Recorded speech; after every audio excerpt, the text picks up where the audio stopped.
Hello, everyone. I'm Susan, a 32-year-old woman. Growing up, I was very fortunate because my dad was a successful businessman and provided for me generously. But I want to make it clear that being privileged didn't make me a snob. Yes, I loved enjoying the finer things in life, but I also valued humility and understood that I was more than just a privileged kid.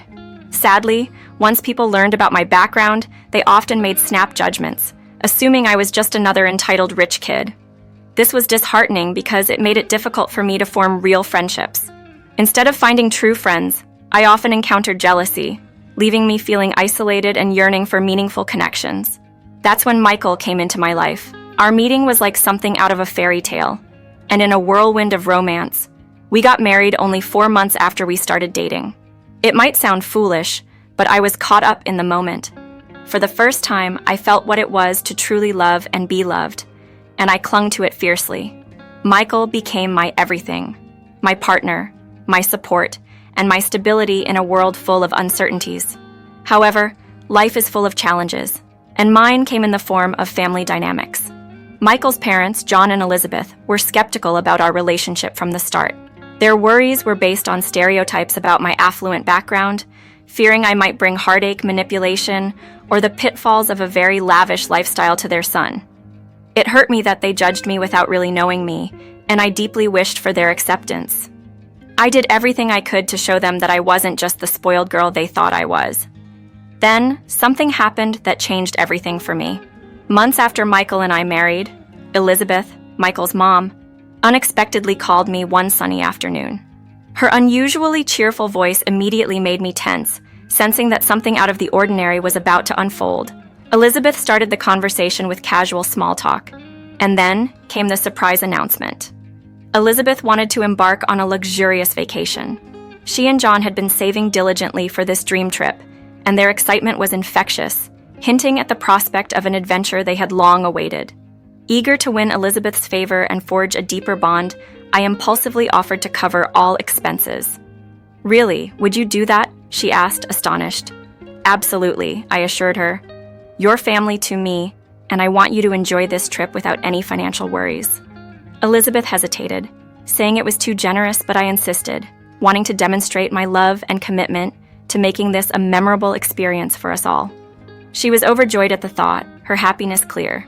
I hoped this gesture would show how much I cared and was willing to support them. Elizabeth appreciated my offer and said they'd handle the planning, telling me not to worry about the details. We were all buzzing with excitement as the trip approached. Michael and I talked non-stop about the activities we'd enjoy, and in my enthusiasm, I even booked first-class tickets for us all, aiming for maximum comfort during our journey. The day we arrived in Turkey was magical. The country's vibrant colors, lively markets, and rich culture instantly enchanted us. For Michael, John, and Elizabeth, experiencing their first international trip was an eye-opening joy. Even though I had visited Turkey before, seeing it anew through their eyes reignited my own admiration for the place. As the most experienced traveler in our group, I eagerly assumed the role of tour guide. I was excited to show them around, especially the enchanting Istanbul, and to introduce them to the delightful local cuisine. Everything seemed perfect as we immersed ourselves in the Turkish experience, sharing moments of wonder and discovery. Elizabeth seemed grateful for my involvement, and we were all enjoying the trip immensely. However, our joyful atmosphere changed dramatically upon our arrival at the extravagant Stardust Hotel that Elizabeth had selected. As I began unpacking in our opulent hotel room, John abruptly informed me that I wouldn't be staying with them in this luxurious setting. Instead, they had arranged a different accommodation for me. At first, I thought it was a joke, so I laughed it off and kept unpacking, but then Michael, my husband, gestured for me to pause and pay attention. Elizabeth, with a smirk, elaborated that the five-star hotel was exclusively for them, while they had found a motel for me to stay in. My shock was evident.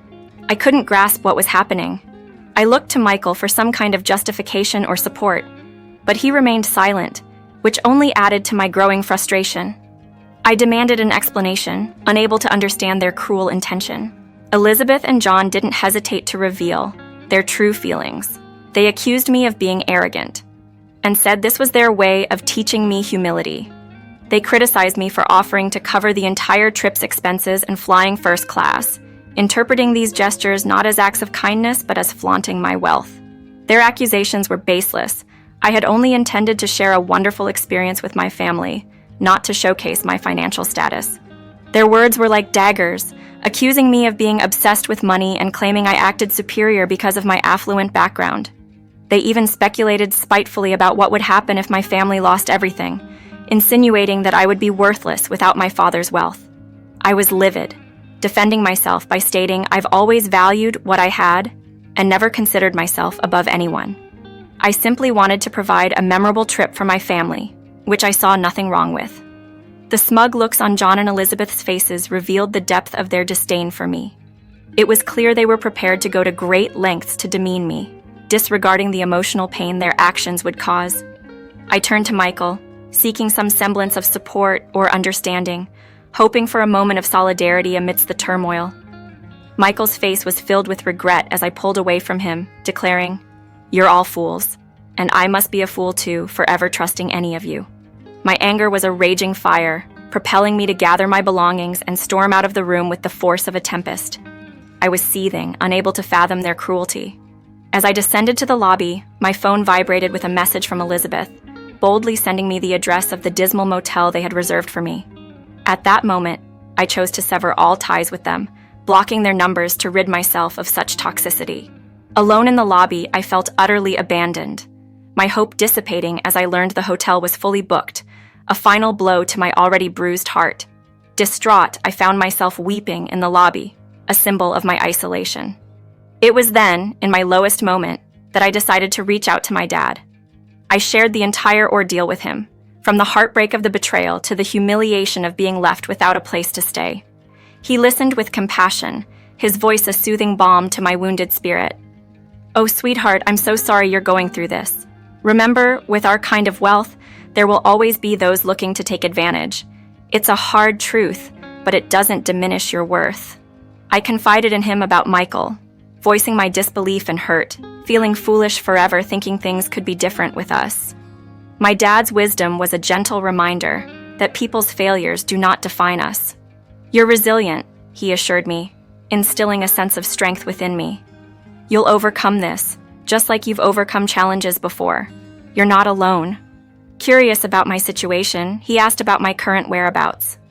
"I'm at the Stardust Hotel, but they're saying there's no room," I informed him, feeling defeated. His response hinted at a playful defiance against my predicament, suggesting the power I had to change my circumstances if I chose to. His words, though meant to lighten the mood, reminded me of the support system I had, no matter how dire the situation seemed. Why would I upset all these guests? They're here to have a good time, not to get caught in the middle of this drama, even though this hotel is giving shelter to the very people who unjustly threw me out. I can't believe it. I paid for these rooms, and they had the nerve to send me packing. I vented to my dad, still in disbelief over the ordeal. "Wait, did you say the Stardust?" Dad's interest was piqued. "Hang on, sweetheart, let me check something," he said, pausing our conversation.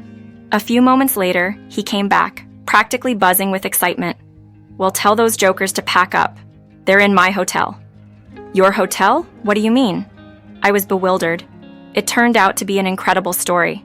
Despite my advice against gambling, my dad had a rare lapse and ended up winning a hotel from a friend who, in a drunken state, gambled it away. This hotel was none other than the Stardust. It sounded like something out of a movie, a twist of fate or a miraculous stroke of luck. My dad, never one to lose at gambling, had inadvertently become the owner of the very hotel from which I was ousted. "I can't believe this. It's wild," I managed to say, still trying to wrap my head around the news. Laughing, Dad advised, "Now go reclaim your space. Those folks have no idea who they've messed with." "Thanks, Dad. I can't even begin to express how much I appreciate this," I said, filled with a newfound sense of purpose and strength. This unexpected twist felt like a beacon of hope in a dark situation. I hung up the phone, feeling emboldened, and ready to face whatever came my way in Turkey. With my dad's support and this surprising advantage, I was determined to transform this challenging situation into an unforgettable experience. Fueled by righteous indignation, I marched back to the hotel room where Elizabeth, Michael, and John were staying. My resolve was as strong as ever as I knocked on the door, ready to confront them. Michael was caught off guard and opened the door, visibly surprised to see me standing there, ready to turn the tables. Before Michael could say a word, I declared my entry with unwavering determination. "I'm coming in, whether you like it or not." As I stepped inside, Elizabeth's screams filled the room. "What do you think you're doing here? We already showed you the door," she exclaimed, mocking my return. "Look at her, thinking she owns the place." And to that, I couldn't help but respond, "Well, in a way, I sort of do." Elizabeth retorted, accusing me of being so entitled that I believed every luxury was mine by right. She threatened to call security, relishing the thought of me being escorted out. Little did she know, the security team was already with me, stepping forward at my cue, beginning to clear out their belongings, much to John's shock and confusion. "Now what in the world is happening here?" John managed, utterly bewildered. I seized the moment to drop the bombshell. "Actually, my dad owns this hotel, so it's time for you to leave. Your little scheme to demean me has just backfired." Elizabeth and John were in disbelief, unable to comprehend the turn of events. "You'll regret this," John threatened, still in denial of the reality that I had indeed settled the bill for our stay, making me no less a paying customer than anyone else. Their pleas for understanding fell on deaf ears as they realized the gravity of their situation, suddenly vulnerable and without a place in Turkey. "Where will we go?" they worried, but I was unmoved. "Perhaps the motel you reserved for me could accommodate you, though it might be a tight fit." "You're heartless," John accused, painting me as the villain in their downfall. "You're the true villains here, for how you treated me, thinking I'd just accept it," I countered, my patience exhausted. Michael's apologies were too little, too late. I informed him of the impending divorce, eager to sever all ties after their betrayal. As they were escorted out, despite Elizabeth's tears and John's protests, the reality of their situation sank in. John's parting insult, calling me a spoiled brat, ignited my anger further, though his words couldn't tarnish the sense of justice I felt. Their departure marked the end of this harrowing ordeal, leaving me to ponder the unexpected turn my trip to Turkey had taken. In a moment of sheer frustration, I confronted John with words as harsh as they come, expressing my disdain for their actions. "You know, John, you can all just disappear." Watching Elizabeth, Michael, and John being escorted out by security, their faces a mix of shock and shame, felt like a turning point. Hours later, I could see them from my hotel window, aimlessly wandering, trying to find a place to stay. They attempted to contact me, likely realizing the depth of their mistake. But having blocked them, they resorted to sending emails filled with desperate pleas and apologies.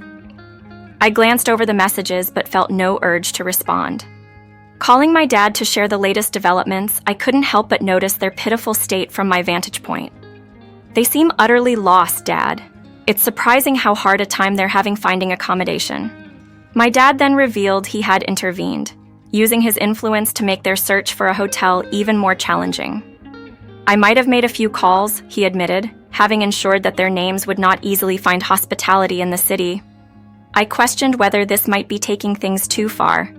Yes, they had been cruel, but the extent of our retaliation seemed to be spiraling. My dad, protective as ever, insisted it was a necessary lesson.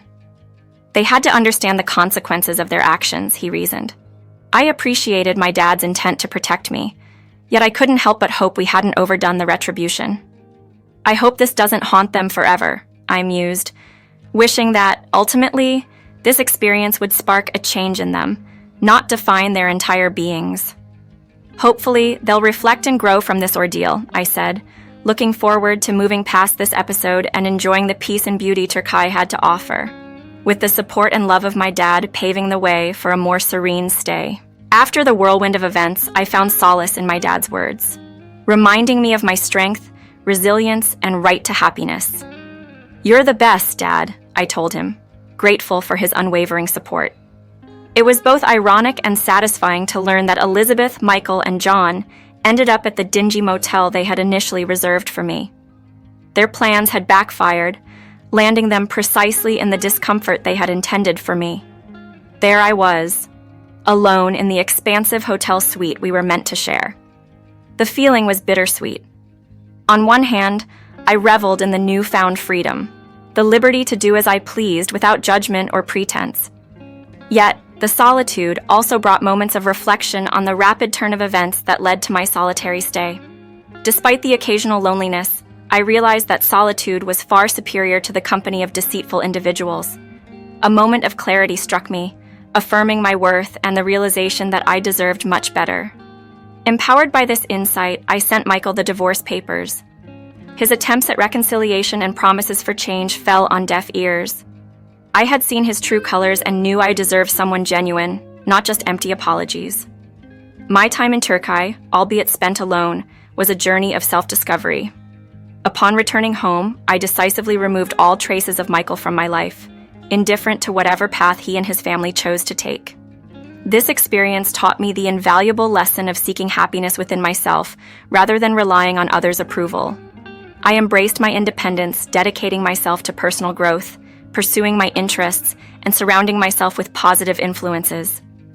With each passing day, I felt my inner strength and confidence grow. The wounds of the past began to mend, paving the way for a newfound self-appreciation. I learned the true essence of happiness lies in authenticity and self-love, not in the validation of those unworthy of my time. Turkey, with all its lessons, became a pivotal chapter in my life, guiding me toward a future brimming with self-acceptance and authenticity.